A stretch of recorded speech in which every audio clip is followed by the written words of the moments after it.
Okay, well, good Saturday morning to you all. Today is my retake on the 15-tooth front sprocket upgrade for the Cub. I tried this several days ago, I guess it was a week ago now, and the increased diameter of the sprocket didn't allow enough room for the case saver or the front chain guard around that countershaft sprocket. So I reverted it, went back to the original one for the time being, and now today is going to be the retake. So what I'm going to do is go through the bike prep, show that it's done, everything's to spec, so we'll have some kind of scientific results, tire pressures, my weight fully loaded, and then I'll do a couple of top speed runs, acceleration runs, that sort of thing with the factory 14 tooth, and then I'll repeat the same thing after I do the sprocket change with the 15 tooth. So we'll see how that goes. So let's get started. I've got all my stuff laid out here for the job as it goes forward. First things first, we'll check the tire pressures. They're supposed to be 29 and 33, so we'll verify that it's where it's supposed to be. Oops, that was rough. Yeah, 29. That's a little tight getting in there. 33.5, a little tough, a little high. Let's take it down.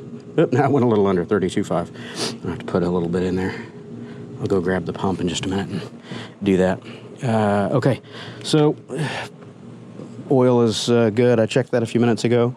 What I'm going to do is start the Cub, let it warm up, and I will gear up and go weigh myself to show my fully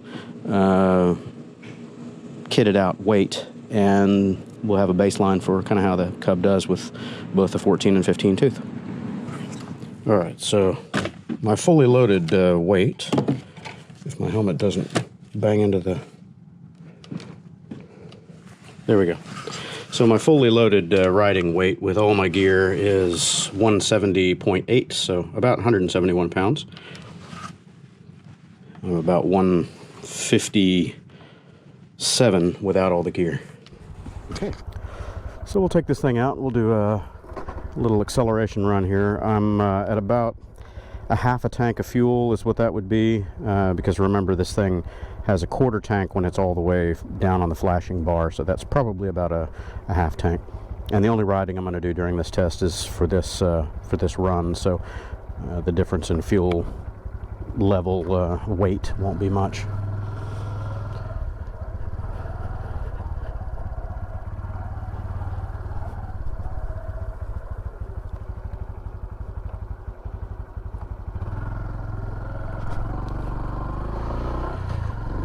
Okay, well, we'll get her out to a little side road over here, going through the George Bush Park area.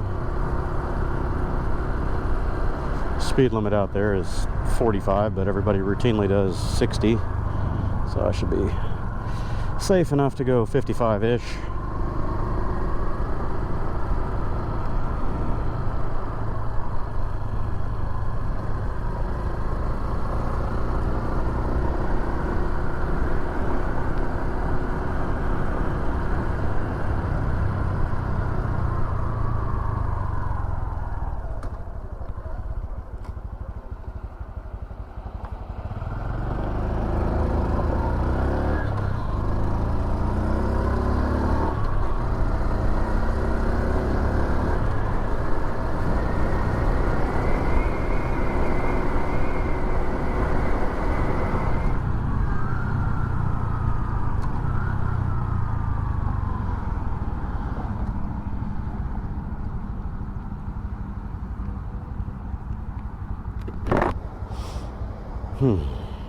It is really hot today. Temps are in the low 90s already this morning, and humidity is 90%. We've got a lot of storm clouds, and it's going to start pouring pretty heavy on us this afternoon. Weather radar shows it rolling in from the northeast toward us. So about 2 o'clock this afternoon, we're going to be drenched. Trying to get this test and ride report done here before the weather gets really nasty. All right, looks like we get the green. Yep.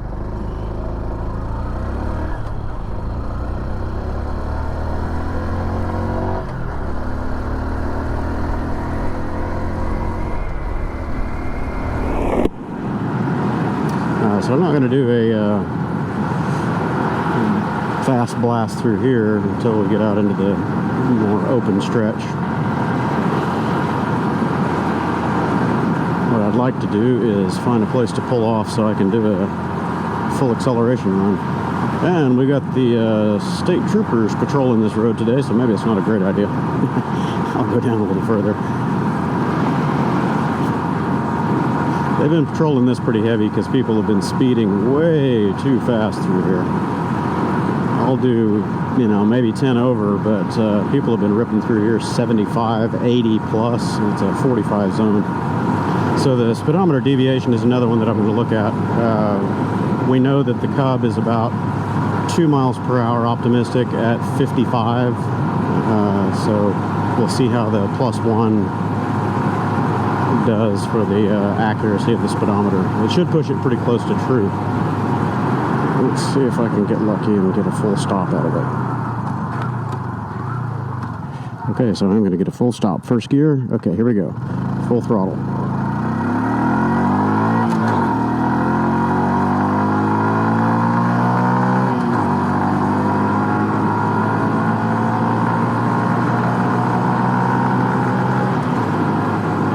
Still full throttle, trying to take it up as close to red line as I can, where it starts to taper off and there's not as much pull.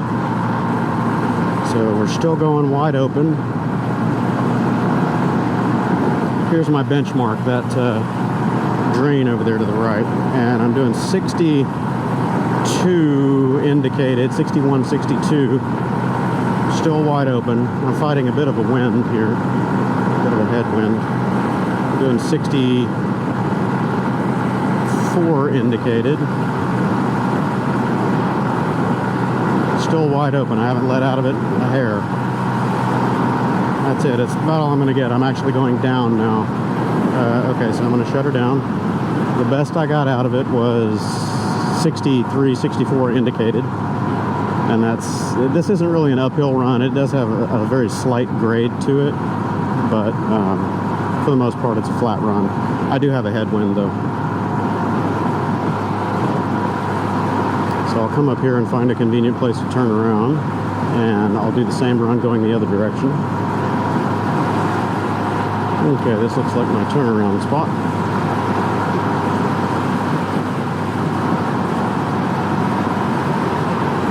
Yeah, I'm safe. Okay, I've got people coming behind me, so I can't do a full stop here. I don't think I can. Okay, 3, 2, 1, go.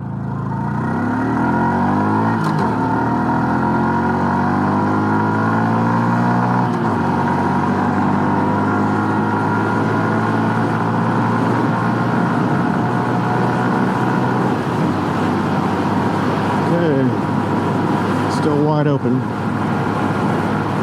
I'm still fighting a wind, so wind out of the equation. I'm not tucking or doing anything. I'm riding in the same posture, which is pretty much straight up, chin down, wide open. It's having a little harder time going this direction, actually. I haven't even gotten to 60 yet. Still wide open. Yeah. Shut her down because it's not getting any faster.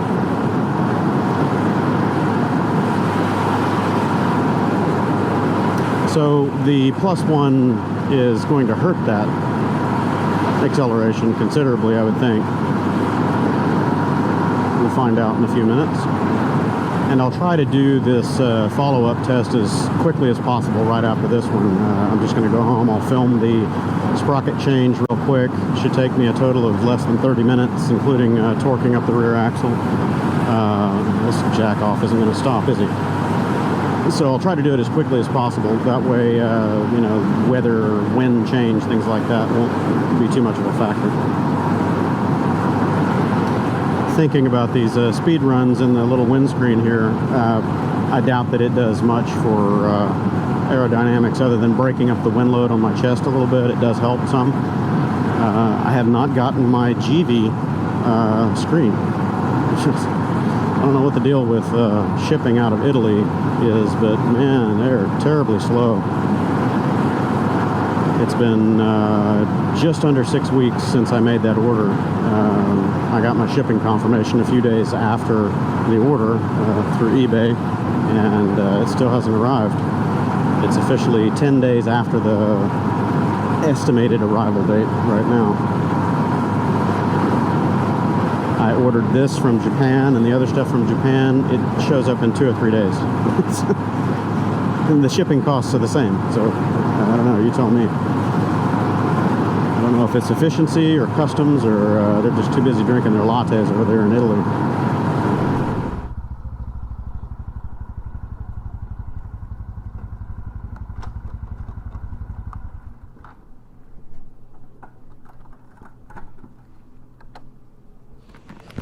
Okay, so I returned from my first acceleration and top speed run over a given stretch of road. Now I'm going to swap out the front sprocket, retension the chain, do all the stuff that's associated with that, and then we'll go back out.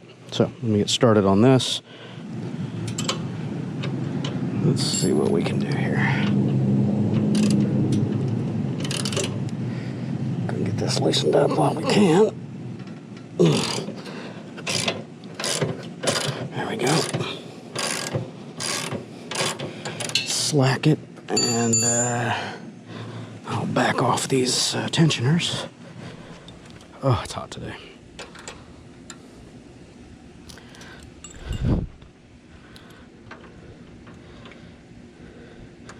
I don't have the thin crescents for this, or the thin box wrenches, so it makes my job a little harder. And again, I'm not worrying about just a few turns. I'm going to tension it up with, or set the offset, make sure that both sides are even with calipers. I'm going to remove the top chain cover, 5 mil.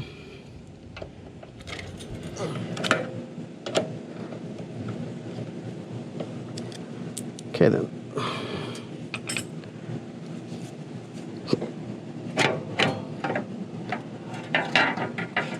Ever so gently try to get it out of there without scratching. Okie dokie.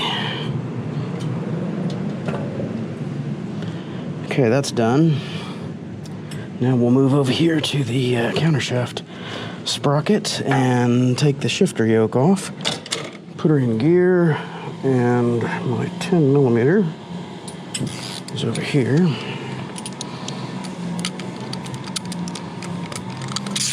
Lefty loosey.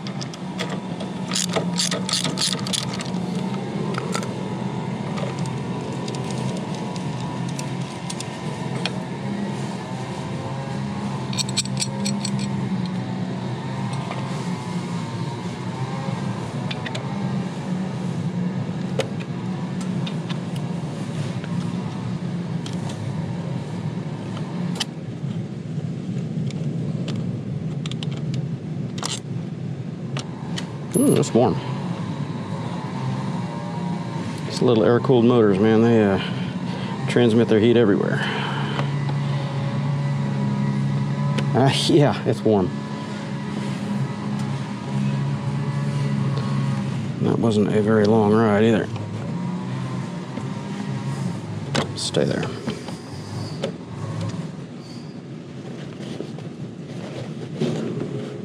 Come on.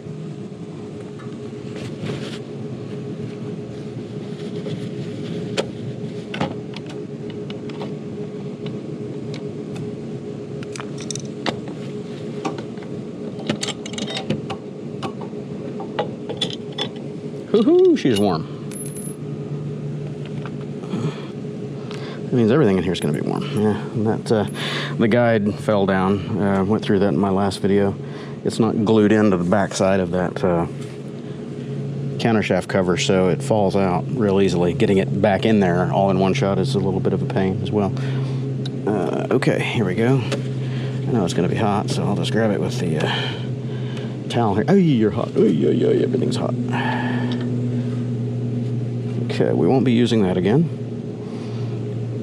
Hopefully not, anyway. All right, let's loosen these guys up.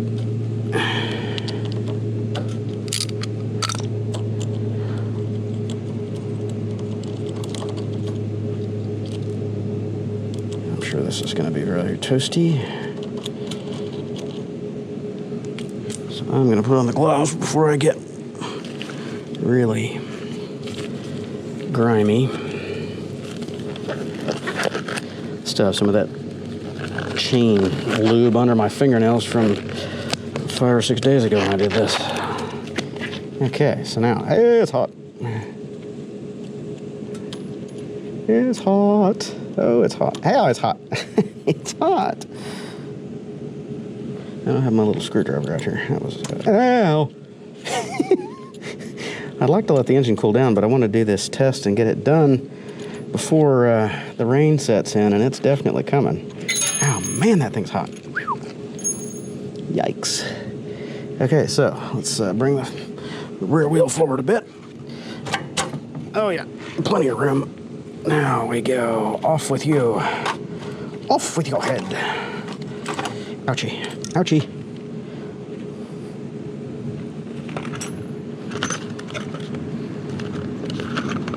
Let's get my 15-tooth sprocket back out of there. Already a little greasy from my last attempt. Okay. That's the old... Ouch. Hot.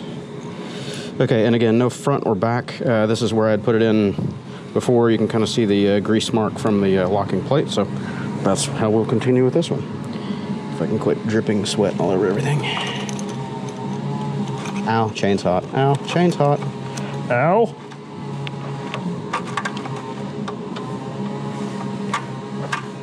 Come on, get on the spline, be a good boy. Oh, there you go.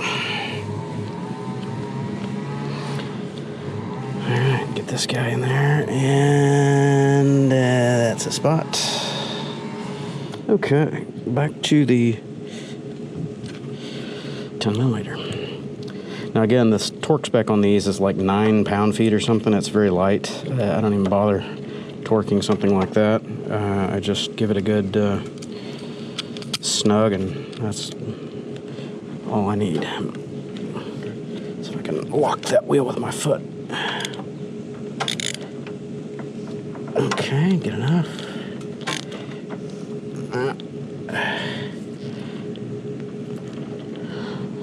Sorry, you got it on camera. Okay, that's pretty good. And do it again. I don't have enough leverage.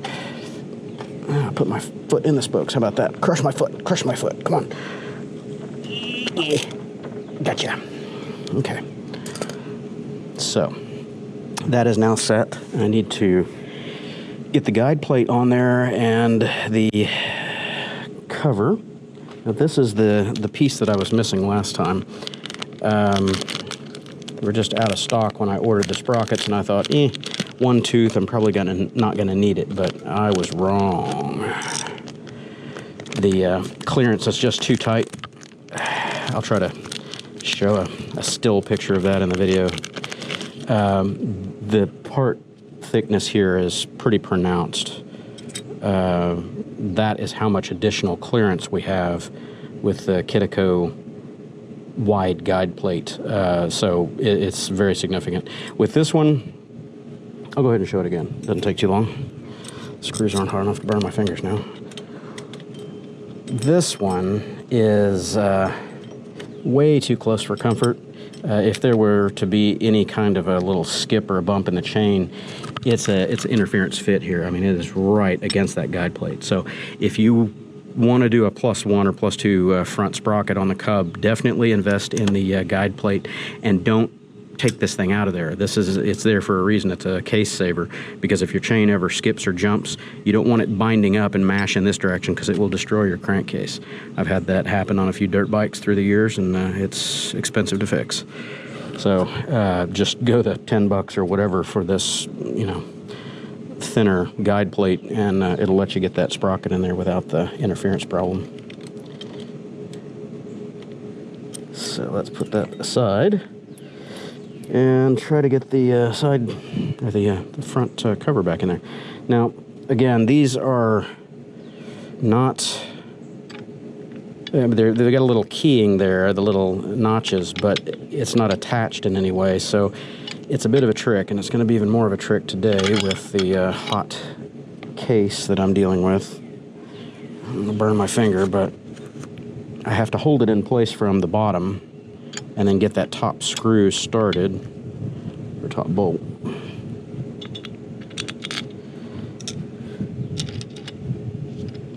I gotta get it in there first and not scratch anything, hopefully. Oh, I can already feel that heat. Where'd my screw go? And it looks like it's about right there. Am I right? Am I right? I'm cooking my finger. Oh, I'm really cooking my finger. Okay, yeah, I'm in the hole. Owie. And hopefully this one stayed on that little pin. I don't feel interference yet. That's good. It's not really possible to see it, so yeah, that's good. I'd be mashing against it, and I don't feel anything loose underneath. That guide plate is still on the little locating pin on the back side of the countershaft cover. It's a little tricky. I suppose if you were an engineering soul, you could put a little bit of rubber cement or something on those too, just to hold them together during assembly. Wouldn't hurt anything. And these are not very tight either. I think they're somewhere between 9 and 12 foot-pounds. So again, it's the same thing. Just get them good and hand snug. Now this was the other bit that I was going to show for part of my 1,000-mile review on the Cub. Definitely invest in the cover. Mine was already getting scratched before I was going to put the cover on there, the clear bra, and it's very scuffed. These are through the clear cover or clear coat on the paint.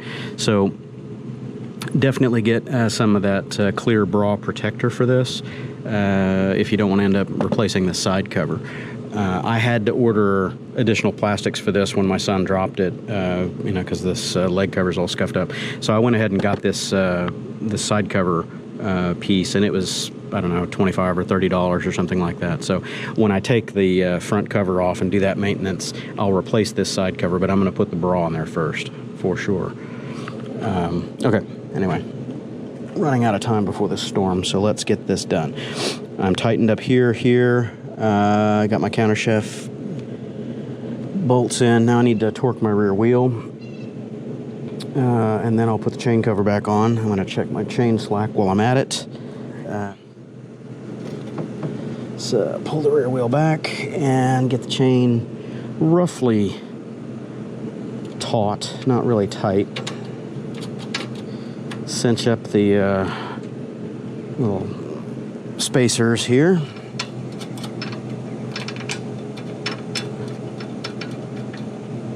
All right, so what we need to do is put it in neutral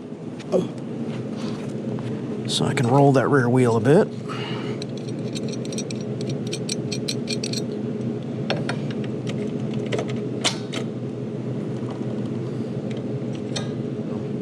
Checking this guy, you're supposed to have, per the owner's manual here, 30 millimeters or 1 1/4 inch of free play. So what I'm going to do is just cinch these rear caps down to where they don't allow the chain or the rear axle to move much on the left side, and then I'll get it straightened up on the right. So what do we got here? We've got, that's about an inch and 1/4 right there. I think I got it. First try. I usually kind of look at the top, and the top is almost straight with just a tiny bit of sag in it. And usually that's about the right sag for your lower portion of your chain. Yeah, that's about inch and 1/4 right there. I'm not going to bother measuring it because I would have to pull the lower chain guide off, chain guard I should say, and I'm not going to mess with that, not right now. So what I do here is set, don't tell me my battery's died, there we go. I usually set this guy to millimeters and make sure I'm zeroed out flat closed. And then I just measure from the back of the axle spacer cap here to the end of the free thread. and I go for the longest point of the thread, which was not always the same on the close side versus the far side. Okay, so I'm at about 22.61 is what it reads. 22.62-ish, somewhere in that range. Okay, and now I'm going to set the other side for about the same. And then I always eyeball it just to make sure something's not really wonky. So I'm much longer on this side than I am on that side. So I need to let this side in a bit, which is going to change the angle over there too. So you have to do this in even increments. Okay, so I've already messed this side up. Let's check it.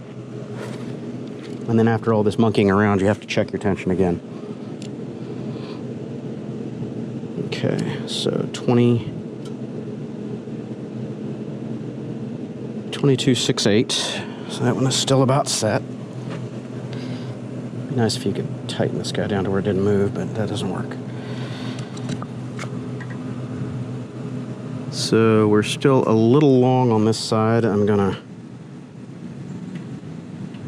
bump it.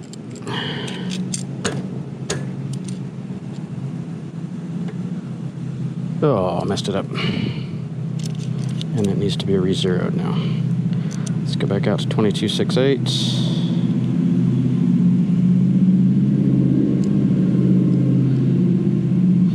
22.62, 22.68. Pretty close for government work. Yep.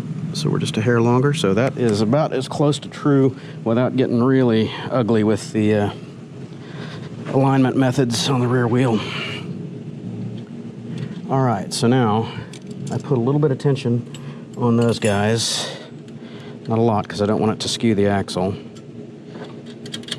I'll lock those down in a minute. And then I need to torque the axle up. Now, the way that I normally do most of my big street bikes and my other dirt bikes is I put a shop rag on the lower part of the sprocket here and the chain, and I roll it, and that tensions up the chain and the axle and kind of keeps everything set. But I've already set the rear cap, so this should be pretty good. I don't think the axle is going to walk anywhere as I'm... it definitely can't walk forward. It might walk back, but that's not very likely. Okay, so let's make sure they haven't moved, and let's check the rear, or check the chain tension again here. Yep, still at about 1.25 inches. Let's check my free length. 22.7, 22.8 is what I'm looking at. 22.88 for that side.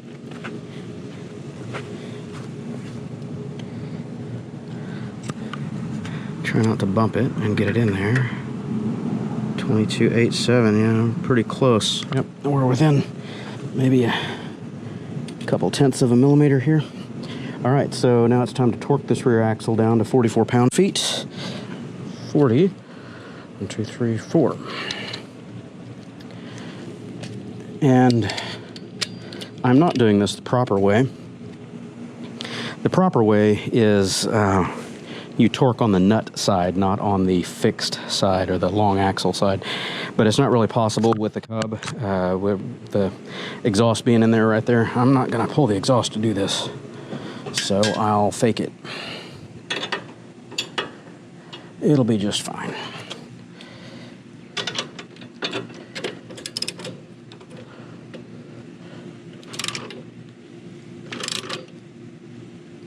Should be getting close. Yep. There we are. Okay, so we're at 44 pounds. Verify my chain slack again. Yep, that's about 1.25 inches. Okay, just put it back together and go ride it. I need to tighten up these rear axle tensioners, and then set the little jam nut. This is where a very thin crescent or a set of thin wrenches helps. Getting a hold of that little guy is kind of a pain. So you got to hold one while you turn the other. There we go.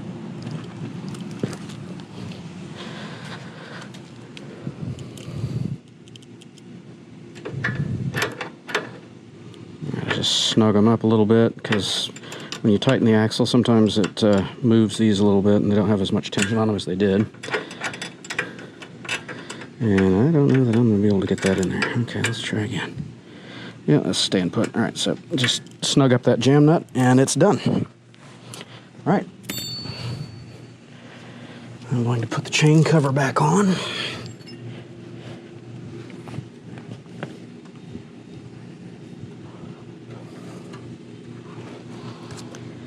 And then before I ride, I'm going to have to go refresh this battery on the GoPro, because I'm sure it's about kaput. Get in there. It's very tight to get this in there, but it does go. Just trying not to scratch anything as I go in. And then the top one goes over the bottom one on that little dovetail there. And everything's lined up. It's all good. Put my 2 Allen head screws back in there.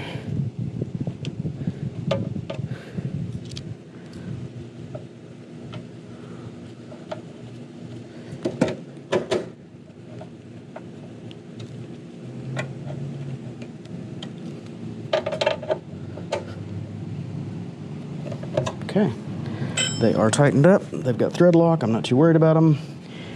And some greasy smudgies on my plastic now. I'll fix that later. Okay, all the tools are accounted for. The only thing I need to do yet is put the maintenance plug back in here. That's greasy. And put the shift yoke back on. Now, I like my shift yoke higher. I tried it today earlier for that first run with it in the factory position, which is down here low. It's harder for me to shift. My ankle doesn't bend far enough down this way to hit it.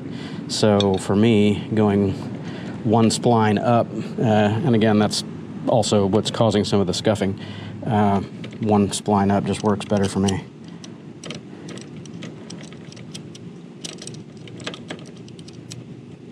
Okay. Tighten that guy up with my handy dandy 10mm. Here's the socket. Sorry, you guys are looking at anything at all. Okay, cinch it up tight. Yep, it's coming flush out the other side. Okay. Double check everything, make sure I haven't forgotten anything obvious. I tightened up both of those guys. I torqued my axle. Did mess with the suspension. Chains guide is there. These guys have been tightened down. I know that I torqued down the 2 sprocket holders, and that's it. We're ready. All right. So I'm going to take a brief intermission here, grab a fresh battery for the GoPro, and gear up and go back out. All right. So here we go. First ride with the 15-tooth front sprocket. See how this goes. It should change all the shift points because it's going to be a little longer legged in all those gears.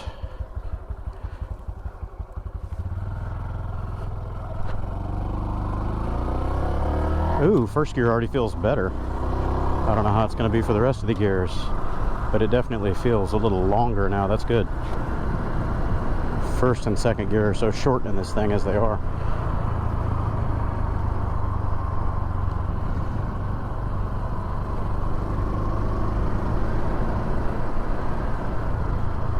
I'm sure it's going to hurt the acceleration a little bit, but that's all right.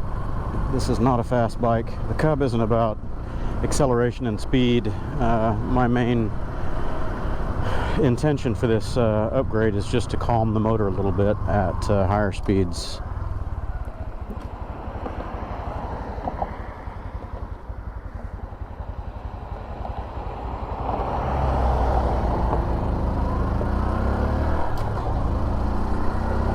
Yeah, first gear is already longer. I don't have to shift out of it as soon.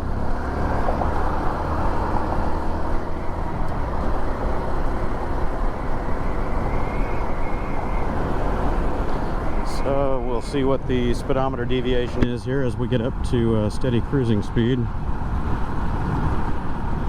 I'll have to see what it is in post because I don't have a live GPS view right now.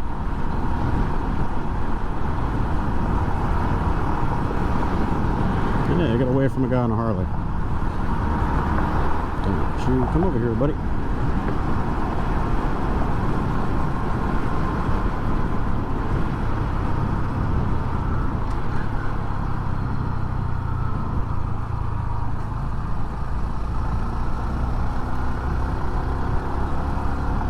Yeah, even coming out of corners in third gear, I can feel the difference. The engine is just lower. It's not revving up as much, and that's good. Again, the Cub is not about acceleration. It doesn't have power for hard, spirited riding. That's not what this thing's for. So the tricky part now is going to be to try to stage up roughly the same run. I'll have to time this light ahead of me up here to be as empty as possible, come to a full stop and try to do the acceleration run again.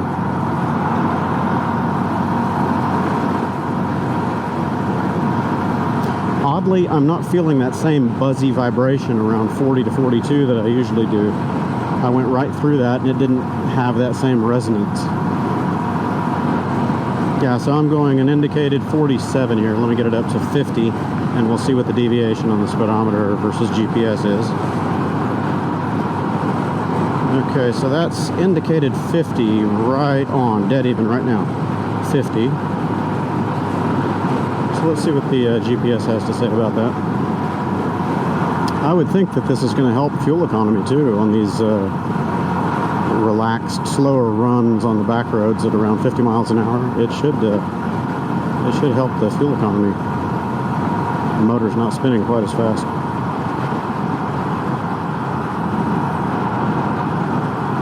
If it wasn't going to be so rainy the next 2 or 3 days, I would just head out on a little road trip. In fact, I still might. I don't know. Oh, cool. I haven't seen these guys active in a long time. This is a model plane park over here. This whole area is reserved airspace for small aircraft to do. I don't think they do any rocketry there. It's all for just the model airplanes. I'm going to park on the side of the road here and hope for a red.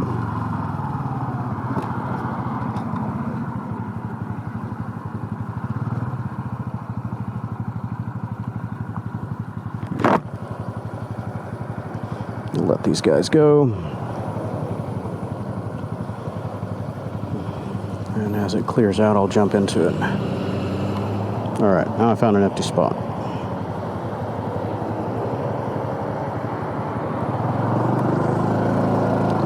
Okay, so full stop.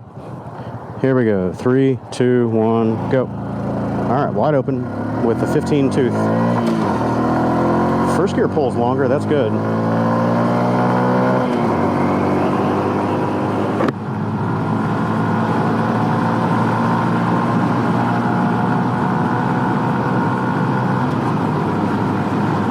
Still wide open, trying to shift it as close to what feels like red line as the motor starts to taper off a bit.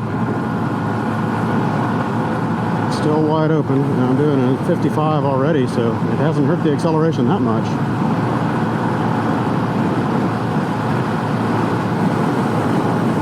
Now 55, that's all I'm pulling, but I am going into a pretty good wind here. No, that's it. That's all she's got. Interesting. So it has affected the top end. Yeah, I'm wide open and I'm actually dropping to 52 indicated. So I don't know if it's wind or if the gearing has hurt it that much on the top end, but I'm not even getting up to an indicated 60 where I was before. So we'll see if this 15 tooth was worth it. If I can't pull 60, then I don't think it was worth it.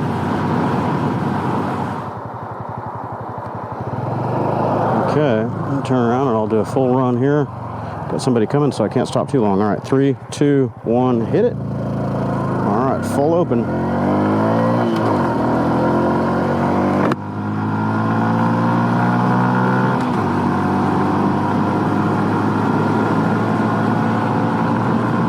through third gear still feel pretty good. So I switched into fourth at 50 indicated. And I'm running into a headwind again here. The wind is not consistent right now. It's coming kind of from both directions. It's vacillating. And I'm wide open and I'm not able to brake 55, same as the other direction. Huh. Well, I was hoping that it would pull the torque peak down into the range that I needed for accelerating up from 55, but it doesn't look like it. It looks like it's gotten it just out of the power peak to where I can't pull through 55 as well as I could before the gear change. So, there's our answer. So with all variables being equal, my weight, fuel load, give or take, you know, a tiny bit, wind going both directions, we'll get up to 55, or 50. Okay, so I'm at 50. I'm wide open and I'm not even braking 50 right here. It's having a lot harder time pulling the higher range, or the upper gear, I should say. So I'll leave this 15 tooth on here for a little while. I'll try a few extended runs and see how it affects the fuel economy. But I think it's going to have to come off and go back to the 14 tooth. If it's not able to pull, you know, past 55 with this higher gear in it, then there's really no point in having it in there. And going to a 16 tooth would be even worse. It's not going to have the power to, you know, probably break even 50 at that point. You're just pulling the motor out of its power peak against the wind load, so it just doesn't match up. So, we'll see how it works out. But very likely I'll pull this 15 tooth off of there, go back to the 14 tooth, and leave it alone. I like the way the motor feels at this speed better than with the 14 tooth though. It's just calmer and quieter.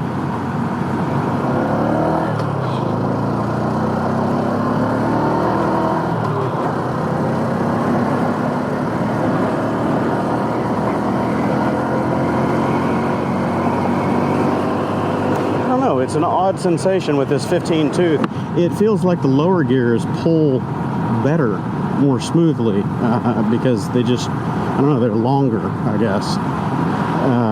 It's just the top gear that's the problem.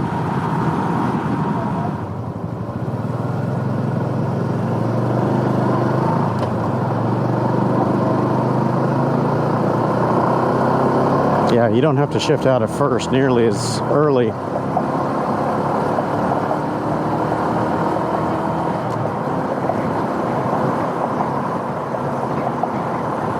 So for around town, this 15 might be a good solution.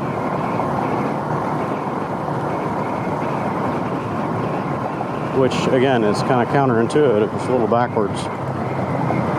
It's usually for around town, you want shorter gearing. Highways where you want the long gear, but this one just doesn't have the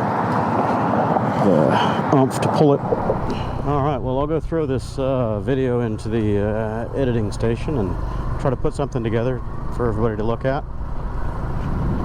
And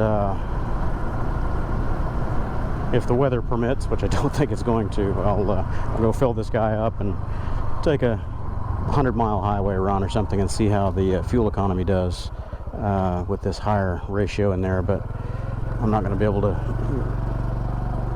get up to the speeds that I was normally accustomed to. And sorry for the mess in the driveway. We're cleaning out the garage today.